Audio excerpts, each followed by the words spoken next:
Welcome to episode number 256 of the Beyond Social Media Show, the podcast for you marketing, advertising, public relations, and communications professionals. We are recording live on YouTube, January 27, 2019. Tons of things to talk about this week, including WordPress Newspack, sophisticated sports journalism, hashtag never forget, Tree VR, Kia's super scholarship, aspiring millennials, YouTube crackdown, a joke tip a day, Twitter marketing calendar, stupid dad jokes, online outrage, and much, much more. BL kicks it off with the best story of the week.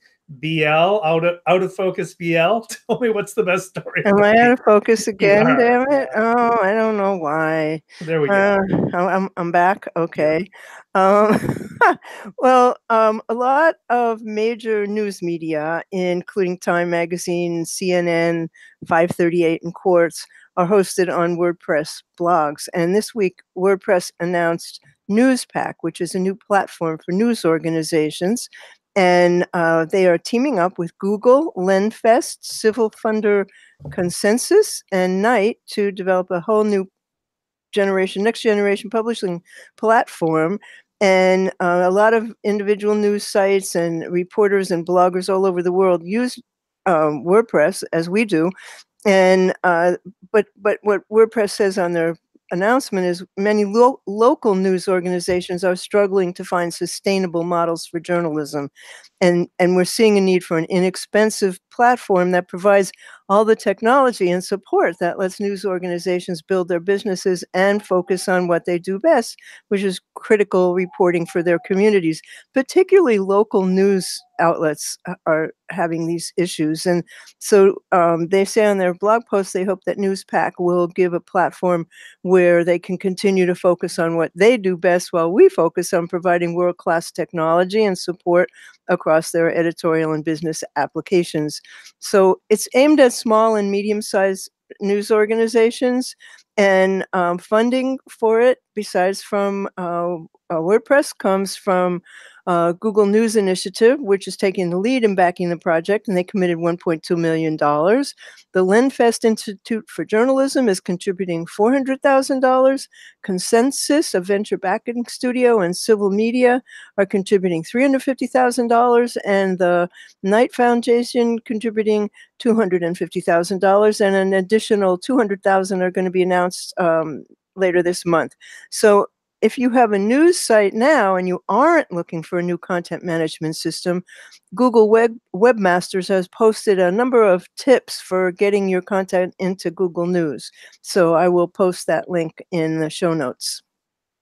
Yeah, I did a project several years ago helping a news organization get their content into Google News search engine, and it is a challenge. There are a lot of hoops you have to go through. There's a lot of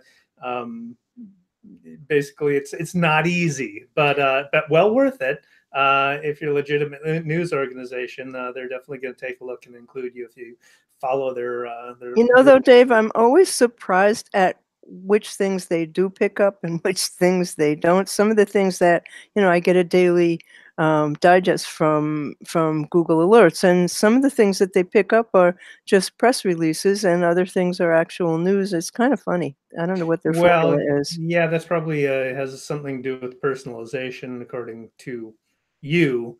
But getting a news organization's content into news into Google News is what I was talking about. But speaking of journalism, everyone, longtime listeners will know that I'm a huge sports fan, particularly a Vikings fan and a Twins fan. But I have been a fan since I can remember, 7 years old or whatever. I've been following and reading about my favorite teams in the newspaper. Sports journalism has evolved greatly over that period of time. Used to be, it was just a recap of what happened during the game, maybe some interviews, but it was pretty basic coverage. But sports journalism has gotten very sophisticated over the years. So now they're talking about the strategy behind the game. They're breaking down individual players' positions and what techniques they need to use to succeed. It's very fascinating for somebody who's really into sports like I am. Like I am, right? Like I am. But the reason this has happened is because fans have become a lot more sophisticated, and that's because video games have contributed to that. So I play Madden football game, and that makes someone actually very sophisticated because it has all the plays from NFL playbooks, so you need to learn them. There's niche sports sites that have arisen, like Pro Football Focus, that break down individual players' stats by position. And then there's subscription services. NFL Game Pass has a video streaming service that gives you a full field view, so you can see what all the players are doing on the field at one time, which you don't get from television coverage. So that all has contributed to making sports fans much more sophisticated, and the demand then for sports journalism has evolved to meet that demand. So passionate fans like me are willing to pay for such journalism. I subscribed to the NFL Game Pass a couple of years ago. I used to subscribe to Viking Update magazine, which was really just a fanzine when I lived in Iowa to keep up with the Vikings. So we're willing to pay for this stuff, right? So enter The Athletic. This is a sports journalism website. It's a subscription service. Its tagline is no ads, no clickbait, only stories with substance. My friend Rick bought me a subscription to the site for as a Christmas present. It's got excellent, in-depth, sophisticated sports journalism of all the teams, not just major league sports, but other niche sports, lacrosse and stuff like that. And the comments are actually thoughtful and useful of the people commenting on the articles. It's a super user experience. There's clean ad-free interface. The articles that you've read, and this is very clever, the articles that you've already read are indicated when you come back by a check mark on the image, and they turn the thumbnail photos associated with the articles to black and white, and then they gray out the headlines. A very easy but clever technique and a great user experience. So that's I've never seen that. Part of it. Never seen that either. So that's something I'm going to look into, because that's a really smart way of indicating the right articles. The Athletic is $3.99 a month for an annual plan, or $9.99 a month if you go month to month. But it will be interesting to see how they're talking about monetization models for journalism. It'll be interesting to see how this plays out. A lot of publications are going to the subscription model. My guess is that this one will be successful because it's the people who are willing to pay for it are so passionate about sports that they're more likely to subscribe to this than to something else. And then the probably next evolution is starting podcasting, and probably then that leads to an Athletic or the Athletic cable show or something like that. That seems to be the way that, yeah, that seems to be the way that things evolve. So anyway, The Athletic, check it out. I'll leave a link to it in the show notes. I don't have anything quite that happy to tell you about right now, but it's in the best of the week because yesterday was International Holocaust Day of Remembrance, and The Atlantic, which does such extraordinary work with video, published a video in which a woman named Clara, who is a 92-year-old Holocaust survivor, tells her absolutely unimaginable story in Matan Roklitz's short documentary called I Have a Message for You. It's a 13-minute video, and it's made even more impactful because it has these haunting animations that sort of depict her journey. And she and her husband, they owe their lives to a particular combination of luck, ingenuity, and sheer audacity. They both just actually jumped off a train that was on its way to Auschwitz and escaped. And she explains in the video how she gained closure for something that happened on that train when many years later, in 1961, she was in Israel with her husband, and a stranger tapped her on the shoulder and said, I have a message for you. And the words that this woman said, Clara says, altered the course of her personal history, gave her the closure and the redemption she would hoped for years since escaping from the Nazis. So watch the film and never forget, the Holocaust began with an election of the Nazis. What was the message?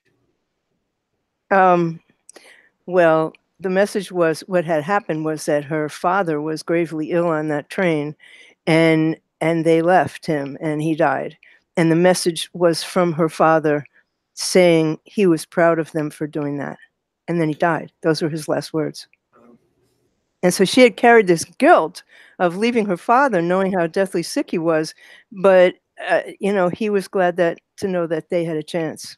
Right. Wow. It's like, oh my God. Yeah.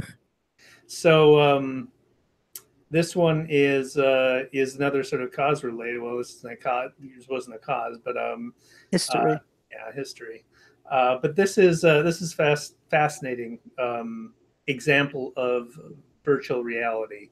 This was by TikTok by Bloomberg. I found it, and it's a demonstration of tree VR at Davos. So it's an immersive installation at Davos that lets you experience climate change as a tree.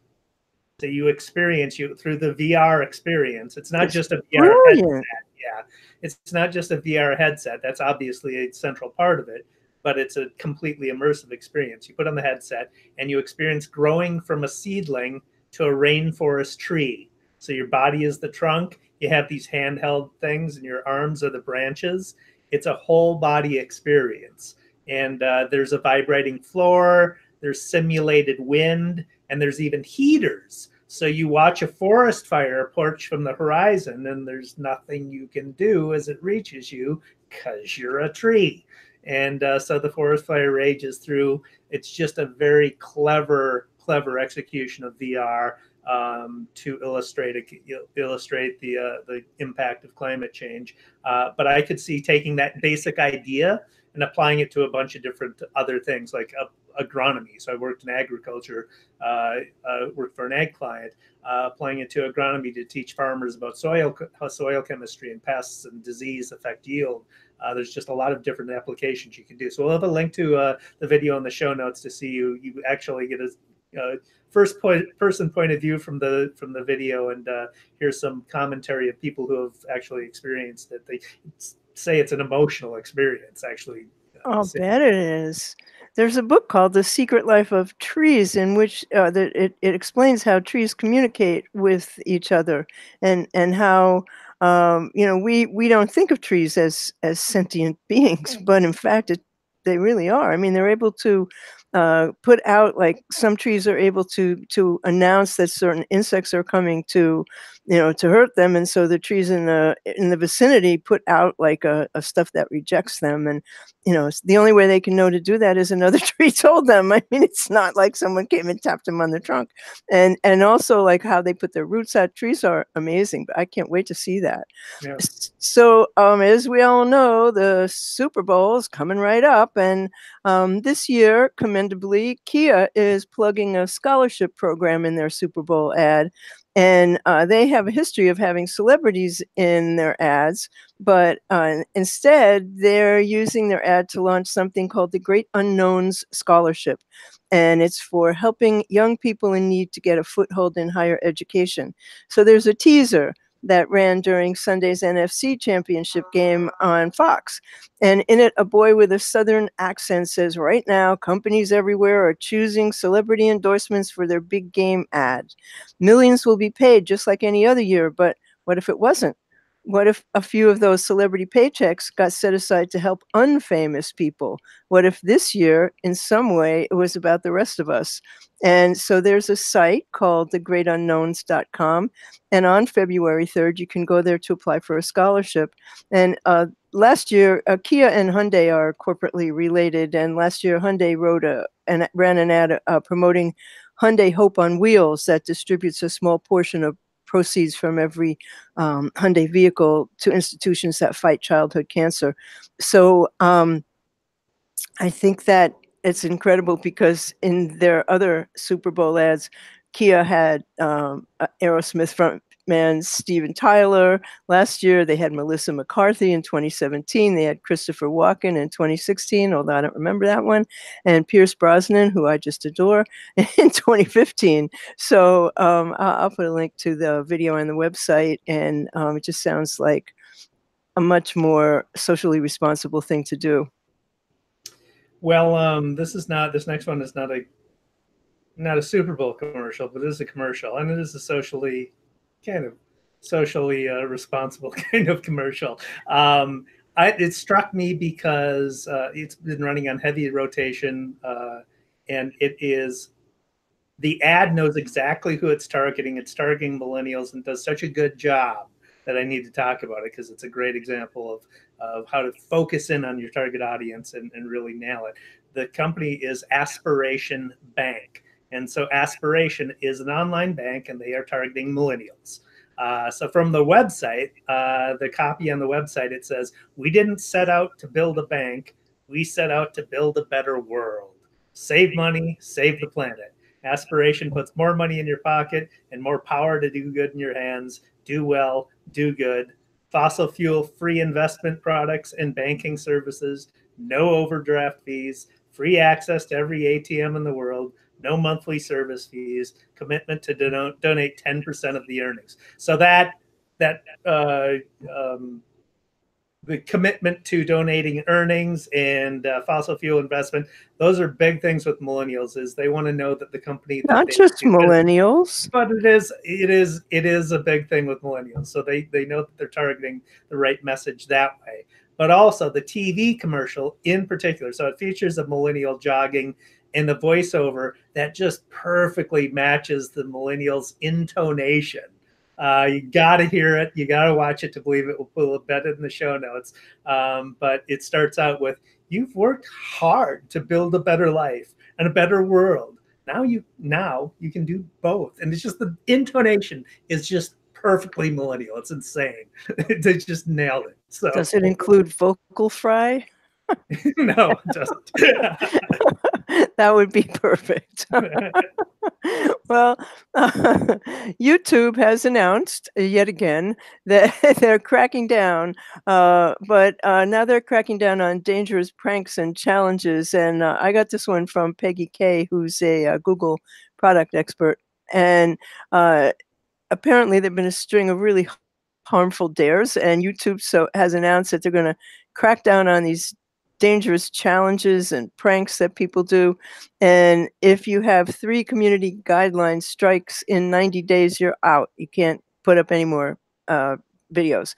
And not only does it include pranks that could cause serious danger or death, but also, and these are really so weird when they're on there, the pranks that make victims believe they're in serious physical danger or cause children to experience severe emotional distress.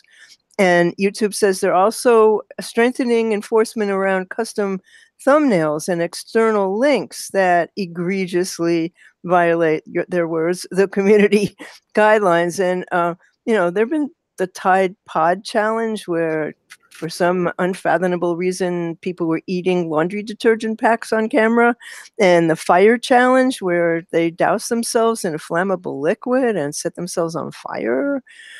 In the announcement, it said, "Reminder, content that encourages violence or dangerous activities that result in serious physical harm, distress, or death, or harmful and dangerous policies violate our harmful and dangerous policies." So we're clarifying that what this means. And so we're home to many beloved viral challenges and pranks, but we need to make sure that they don't cross the line into being harmful or dangerous. So they've updated their guidelines to make it clear that they prohibit challenges presenting, quote, "a risk of serious danger or death," and pranks that make victims believe they're in serious physical danger. So they're taking down some of them, and they're getting rid of some of the thumbnails that violate the policies. And I've seen 1 or 2 of these. They're hideous. Hideous. I assume that means all the Bird Box challenges. Oh, yeah, Bird Box for sure. Netflix had to come out and say, "Stop doing that." And he said in the tweet, "I can't believe I have to say this, but please stop doing these things." Yeah, somebody went driving blindfolded. I mean, people are so... Well, that sounds like everyday driving. Yeah, it does. What's the difference between that and tweeting while you're driving or whatever? Or I see people putting on mascara while they're driving. It's like, hello. Yeah. Yep, yep, yep. It's a dangerous world out there, people. So this is not prank. This is joke related. Gary Gulman, who is a comedian, stand-up comedian. He has this came through a moment. I think I found it through Twitter Moment. Which, by the way, since they changed the new interface, you can't edit your existing moments that you've created. You It's can? I have not found a way to edit them. Oh. It's stupid. Anyway, so Gary Gulman, comedian, decided to, starting January 1, he began is sharing one joke writing tip each day. So on his Twitter feed, he's going to apparently share 365 joke writing tips, which I find fascinating because I like comedy, but two, dissecting comedy helps you so much in professional communications. I think so. I'm following this, but I'm going to cite you two of them. First and his first and his fourth.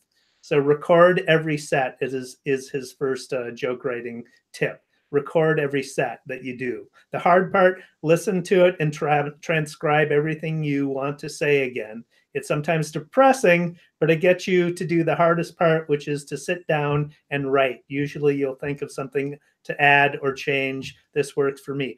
This is good advice for anybody who does public speaking. Analyze your performance, get somebody to record it, and just figure out what you can do better. But also the writing of it, it helps you memorize. It helps you ingrain what you're talking about. Fourth tip: procrastinating ? Open your notebook, laptop, set a timer to your favorite number between 15 and 19 minutes. Write until the timer goes off. No checking your phone. If you feel like it, and you usually will, keep writing. That's just a great advice for just writing, regardless of whether it's humor. So follow him. Gary Gulman is his Twitter handle, Gulman, and we'll put a link to him in the show notes as well. It's a great advice for anybody who is talking to other people. I always watch the show afterwards and think about things that I wish I'd said in a different way, or I always want to go back and see if there's a better way to present anything. And it also helps you getting used to hearing yourself, getting used to not umming and ahhing. If you listen to us, when did we start? In 2013? If you listen to those shows, there's a whole lot of umming and ahhing and we don't do that. We do it, but not like we used to, not like we did. We're better, Dave. So Twitter has done something really helpful.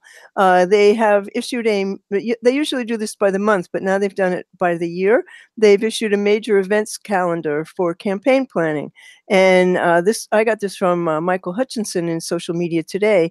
They did their 2019 major events calendar, highlighting all the key dates of note with, this is the interesting part about it, indications of previous tweet volume related to each event. So Twitter's post says, if you missed National Puppy Day, wondered how many people are tweeting about Earth Day, or were curious about the number of tweet impressions that happened during the Grammy Awards, we're here to help.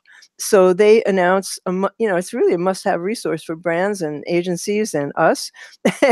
and so they use internal tweet data to identify 2019's most anticipated events that will unfold on Twitter, from the obvious to the really niche, along with a number of tweet impressions they expect to reach, which is the most interesting part to me. So if you print out this calendar and keep it in your desk for tweet inspiration, there are a few things like coming up February 9th is National Pizza Day. Last year, they got 34 million tweet impressions. March 8th is International Women's Day. Last year, they got 838 million tweet impressions. April 10th is National Sibling Day, which got 10 million tweet impressions. And every month has a long list of event lengths. And the calendar listings are color-coded, so you could tell which ones are going to be likely to be related to your business. The way that you get it is you fill out a form and then they give you the download. But it's definitely worth doing. And it's also nicely designed. Yeah, that's definitely going in my content marketing toolkit. routinely create content calendars for clients and go throughout the month and what's going to make sense for talking about for a given month for a client, and that's going to give me some data some more data. That's the important part, is it's the data that they're giving us, and they are predicting what they think these things will generate, which is fascinating. So what I'd want to do is cross-reference that calendar with the keyword research I would do to see if those topics align, and that also gives you, when you're pitching to a client, that gives you additional ammunition or evidence of the rationale for your argument of talking about or creating content for a given topic during a given month. So, and that aligns with the calendar that we're using. Exactly, it's going to be helpful with that. Yep. So I'm out of good stuff. So am I. Okay, bad stuff. Worst, yeah. Well, this one was from a BuzzFeed article by Michelle Broder Van Dyke, and it's about a really stupid dad joke. This one's so funny that I forgot to laugh. So did a lot of other people. This was a conservative commentator whose name is Jesse Kelly, and he wrote in what he later called a troll job. I had to look that up because that's internet-ese for prank.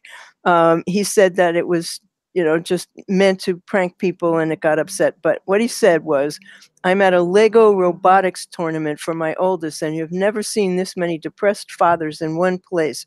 We're all thinking other kids play football. What a moron. So Lego robotics happens to be an international competition for kids, and it involves real world scientific challenge introduced by First Lego League. Now, Dave and I love everything Lego, so I'd love to be at this. I'd like to be a fly on the wall at this one. And the robotics element of the competition is hard. It involves programming autonomous robots to complete tasks. And he continued to tweet, apparently mocking the competition and hinting at his boredom and his displeasure. He tweeted, "They have a play-by-play announcer. On my life, I'm not making that up." So parents started tweeting back, like someone said, "So meanwhile, I've been trying to make my son realize how exciting the spelling bee is, and I confess I'm jealous that Preet Bahara's son is a Rubik's Cube champ. I would be over the moon if my son was competing in a Lego robotics tournament." And then somebody named Kav, who uses that as their Twitter handle, he said, "I'm going to print out these tweets and hang it on the wall so that whenever I feel like I'm not being a good enough dad to my kids, I'll see what a real horrible father looks like and take solace that I'll never be as big an asshole to my kids as Jesse Kelly DC." So after all these people, said things like that, he said he was just joking. He said, "Doctor, what would you prescribe for someone with a lack of sense of humor?" And a Dr. Jen Gunter responded, "The kids competing in a Lego robotics tournament are our future leaders and scientists. I'm going to guess you played football." So then he started retweeting his haters, saying it was all a joke. I mean, what an idiot. And someone who goes by the name of Rani something Baker, the horrible bitch, tweeted, "Apparently Jesse Kelly DC is retweeting everyone dunking on him over this, not because of his obvious brain worms, but because this hacky meathead dad shit is apparently his comedy." Well, apparently people who play football can't be intelligent either, so there's that. Come on. Anyway, this TechCrunch article by John Evans is a cautionary tale. It's fantastic. It's too long, must read, but it's a reflection of online outrage. It is very well done and very cleverly done because it is interspersed with passages about hate week from Orwell's 1984. If you remember Orwell's 1984, I recently reread it. Very good. The state gins up hate with hate week. So I'm just going to read a couple of passages and leave the rest for you to read because you must. I'm not saying sympathy, that you should have sympathy for people who are called out for their hateful acts online. I'm not saying sympathy. Of course, you shouldn't have sympathy with assholes, but sympathy and compassion are two very different things. Compassion is the aching recognition that everyone is as human as you, including people who do awful, hateful things, and that their lives, too, were dictated mostly by forces beyond their control. But the dark magic of social media is that it strips all compassion from our outrage, as casually and automatically as it strips video of context or images of EXIF data. Each wave of outrage is a little easier than the last, as the pathways of our hate in our brain become greased, become smooth, become automatic like muscle memory. Soon the assholes become unpersons, axiomatically and automatically unworthy of compassion. When you participate in hate, you become a more hateful person yourself. Of course, you don't intend to. Of course, you think yourself better than that, more righteous. But there's no just joint between being more righteous and more hateful. On the contrary, those two things are very closely related. In fact, they feed back on one another in a virtuous cycle that grows into a tornado. It is just a very good cautionary tale to, when you are outraged and ready to respond, maybe take a deep breath and say, maybe I'm better than this. Maybe I shouldn't contribute. So I'm trying to remember whether it was Theodore Roosevelt, I think it was, who, when he was in the age before the internet, when he was outraged, he would write the horrible letter that he wanted to send, and then he would put it in his drawer. And if 3 days later he still wanted to send that letter, then he would send it. And of course, that just hardly ever happened. And that's just really the thing that is so hard to do in this world where everything is instant. And, yeah, that's a wonderful tale. I think people should print it out and put it next to their computers. So I think that brings us to shiny objects, huh? Yeah, it does. What do you got? I got a funny one. This is called Ship, and it's an app that lets your friends hook you up on dates. So it lets your single and your non-single friends swipe on your behalf and then talk about your potential dates in a group message with you. It's from, I think it's pronounced Betches. It's a digital media brand that's geared toward women. And they partnered with Match, the owner of Tinder, OkCupid, and Match.com, to launch this app, which is free, apparently beginning today. And the app has different colors depending on whether you're single or you already have a partner. If you have a partner, you can only swipe on behalf of a friend, and you can't message anybody. And if you've been on any dating apps, you know how well that's going to work. So here's your mini slang lesson. It's named for the commonality between relationship and friendship, as well as the slang term shipping, which comes from the word relationship, that means rooting for a couple to be together. I didn't know any of that. Wow. So I'm not clear on how it works. You swipe, you have the app and you're swiping for a friend. You swipe for your friend. Does your friend then get the profile of the person you swiped? With your recommendations about them, apparently. Okay. I don't know. I haven't used it. So does the person who's being swiped know that they've been no, okay. no. Interesting. I mean, I think not. Who knows? Wow. But I mean, if everybody says do not get it, well, why would you swipe on somebody you didn't want somebody to know? Yeah. So who knows? Well, it's just funny. You could be mean to your friend. Well, yeah, and people will be, but it's just another. I mean, it's a twist on dating apps, and there's not one like it. So it's clever of them to do that. Do you want to try it? I don't. I'm not gonna try it. So this one I will try. I have tried. Photo Utils. It's a free, fast, optimized for use on mobile and tablets, most of all, app. So it's a web app. So photoutils.com. You can crop images. It's just a quick, dirty photo editor, just doing the everyday things that you need to do with images quickly. So you can crop images, you can resize images, you can either enter pixels for your dimensions, or you can choose from preset social media dimensions. So that's the very quick part of it. That's helpful. Yeah.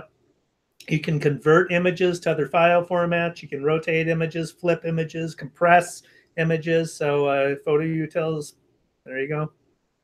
It's free? It's free. Oh, very nice. I like that. So do we have some projects?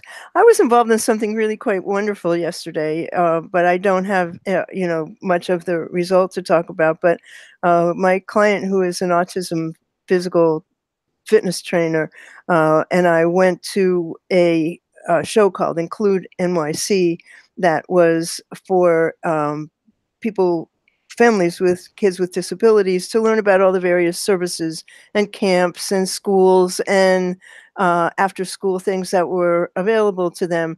And my client very cleverly brought along a trampoline, and we had the kids come and jump on it. And I don't remember ever seeing this at a show, but there was a sign outside the door that said, when you walk through this door, you agree to be photographed and videoed, and without further releases. So that gave us permission to do videos, and I did a series of videos of the kids. And there was one that was quite extraordinary that I'll be posting on her site and her blog, in which an autistic little boy started having a meltdown, and she took him in her arms. She had him on her lap, and she rocked him, and having him in her arms was doing compression, which helps a child who's in that situation. And within 2 minutes, if I didn't see it, I wouldn't believe it, the kid was laughing, and he got up and he ran into his mother's arms laughing, and it's like, oh my God, did she just really do that? It was incredible. So anyway, we'll be writing about it. Wow, that's very cool. It was so cool. I have nothing that cool, but I was quoted in we mentioned in our how we got to episode 254 episode that one of the things that we've been doing is earn media to try and find new audiences. So I've got earned media here. I was quoted in an article by John Edwards at Information Week on 6 tips for how to lead a successful panel discussion. So my tips, I'll give you a couple of my tips. One is review the panelists' online presence so you get a sense of what their expertise is, and then have a discussion with them if you can. If they're all in one place, have a discussion with them or a conference call with them to discuss what they think the topic's most important aspects are. So that will give you insight into what they're excited about and help you form questions that will tee up their answers for them for the panel discussion. And then another one is when you're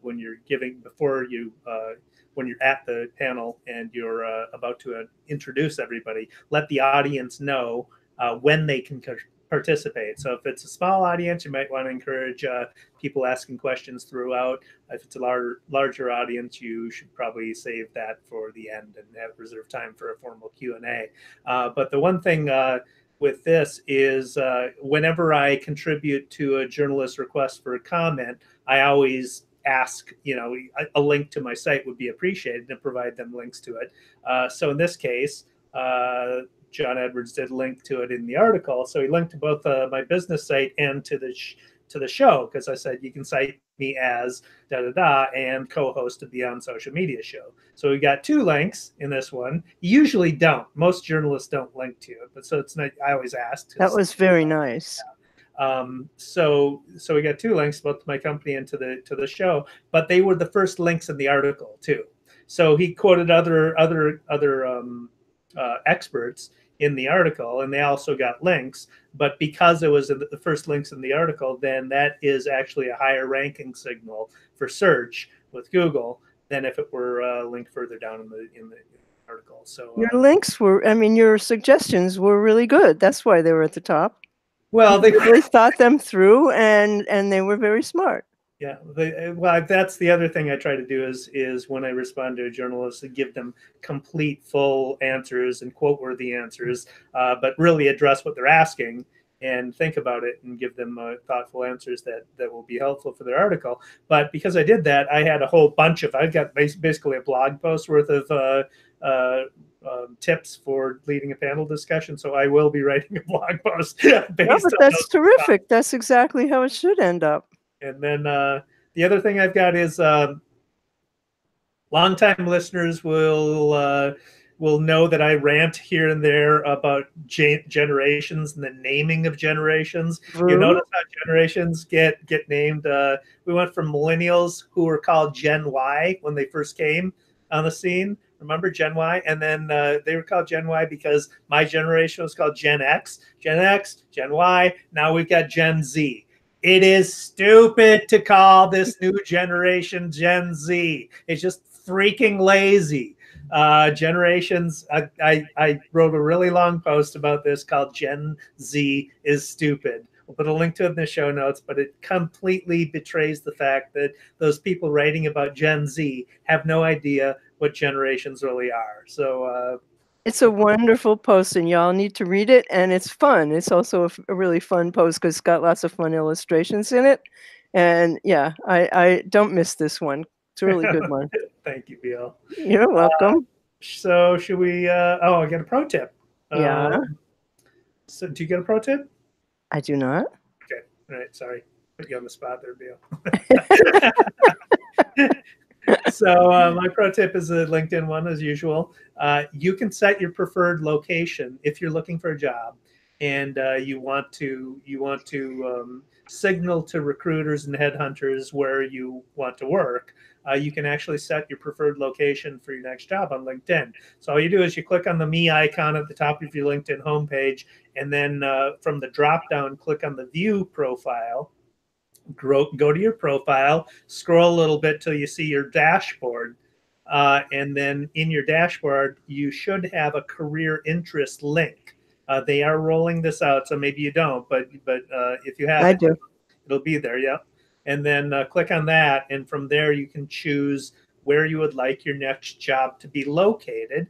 You can add any locations worldwide, and I'll show you a screenshot of how you do it. But you can add multiple locations, and then just enter those, and you're good to go. And that'll start signaling the algorithm for recruiters and headhunters that there's somebody with their requirements available in their location.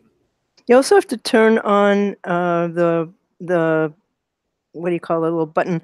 You have to turn on saying that you want your profile open to recruiters. Correct. Yeah, you do have a pro tip. Yes, you do. Yes, I do. So that I don't have any politics this week. Do you? I do not. Let's wrap this Okay. up. Okay. So give us our daily numbers, Dave. Numbers. Teens' favorite ways to communicate with friends from 2012 to 2018. I found this fascinating. This is from Common Sense Media. So we'll put the chart in the show notes so you can see it. But I'm going to start with the things that have gone up. So first, talking on the phone has stayed relatively the same from 2012 to 2018. It just went from 4% to 5%. In other words, they don't do it. Don't do it that much, but it increased a little bit, 1%. The video chatting went from 3% to 10%. And through social media went from 7% to 16%. Texting went from 33% to 35%. But in person went from 49% in 2012 down to 32%. So the reason I think Generation V is a stupid name for generations is because it doesn't say anything about it. I always have been calling them Generation V as in virtual. So this illustrates my point. They are using virtual communications. Their whole world is going to be surrounded, and most of their experience is going to have some virtual aspect to it. So therefore, Generation V people, not Z. I find that really scary. And also what they do is like they just let their voicemail fill up so that you can't leave them any. And even if you do leave them any, they're not going to answer you anyhow. Nobody answers their voicemails anymore. Yeah, text me. And they don't also always answer their texts. That's another thing, at least if you're looking at my family. And yeah. Anyway, that brings us to the end of episode 256 of the Beyond Social Media Show. And you'll find links to everything we covered on beyondsocialmediashow.com/256. And we'd like to know what you think, and we'd like you to subscribe to our newsletter. And David Erickson is on Twitter as @DErickson. He's on Instagram as DE Erickson. He blogs at eStrategy Blog. He has a terrific newsletter you should subscribe to. And I am BL Ochman. I am at What's Next on Twitter. My blog is What's Next Blog. I'm What's Next Blog on YouTube. And I have blochman.com. And the show BeyondSocialMediaShow.com. We're on YouTube. We're on Twitter, where we are BS Media Show, because we don't always take ourselves seriously. And we're on iTunes and Stitcher, iHeartRadio. We're on Google Home. You just have to say play Beyond Social Media Show, and it will be done. And we will be back sometime next week. Thanks for watching. We'll try and get on a schedule. Thanks for watching.